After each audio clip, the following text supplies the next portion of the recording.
ఐగుప్తు ధనము కంటే క్రీస్తు విషయమైనటువంటి నింద గొప్ప భాగ్యమని ఎంచుకొనిన ఇశ్రాయేలీయుల మొదటి నాయకుడైన మోషే యొక్క బాల్యంలో దాగి ఉన్న అద్భుతమైన దేవుని ప్రణాళికను తెలుసుకుందాం.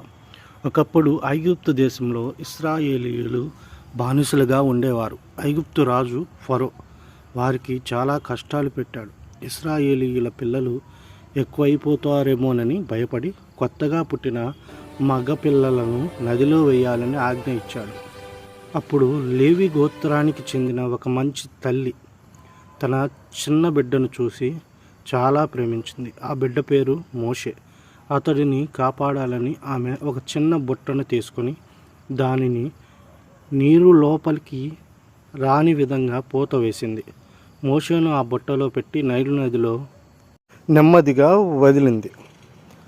ఆ జమ్ము పెట్టెను చూడాలని మోషే యొక్క అక్కగారైన మిరియాముకు ఆజ్ఞ ఇచ్చింది. ఆ సమయంలో ఫరో కుమార్తె నదిలో స్నానం చేయడానికి వచ్చింది.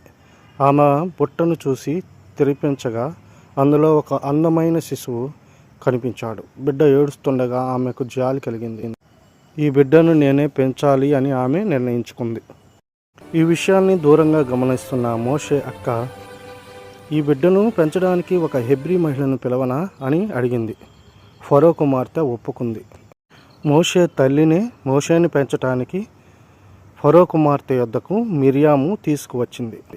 అలా మోషే తన సొంత తల్లి చేత పెంచబడడం జరిగింది. అవును, దేవుని ప్రణాళికలు ఉంటే ఇలాంటి అద్భుతాలు మన జీవితంలో కూడా జరుగుతాయి. అట్టి సహాయము పరిశుద్ధాత్మ దేవుడు మనకు దయచేయునుగాక. ఆమేన్.